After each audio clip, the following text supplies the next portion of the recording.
If there is one thing that is clear to me from what I've read about Oddworld Soulstorm, it is that the company that created the game engine it's run on, Unity, absolutely loves the game. Unity seems to absolutely support Oddworld Inhabitants and work they're doing on Unity to a great degree. Oddworld Inhabitants was just minding their own business, working on the game, and wanted Soulstorm to truly innovate, just as the Oddworld franchise had done in the 90s. As a result, they wanted to see how far they could truly push Unity, and that's what they've done. They've taken the game engine to its absolute limits, pushing it harder and harder, programming it to do things they never thought possible. As Lorne Lanning said, "Many times in production, we just look at each other and we go, why isn't it crashing?"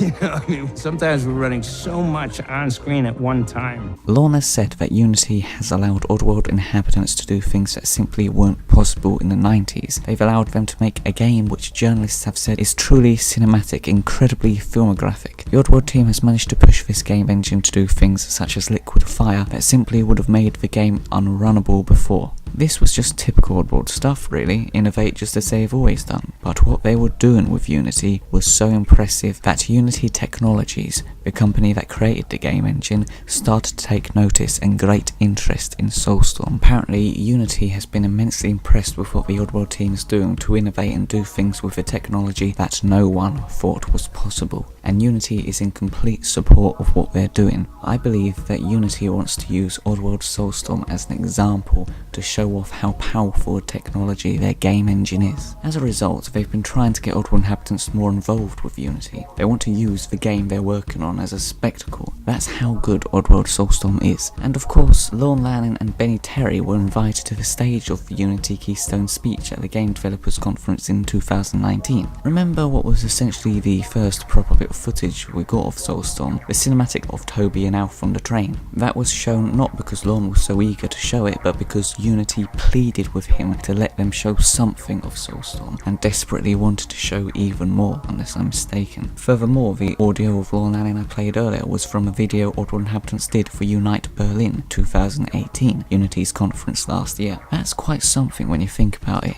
When a game engine company is so impressed with what a game developer has done with their technology that the company is asking the developer if they can show the game, and inviting them to their events to give Keystone speeches. Personally, I think that that's a pretty good sign that whatever Oddworld Inhabitants creates, it'll be something quite innovative that no one else has done before. If our computers and consoles are able to run it, Oddworld Soulstorm could be the shining diamond in the centre of Unity's crown.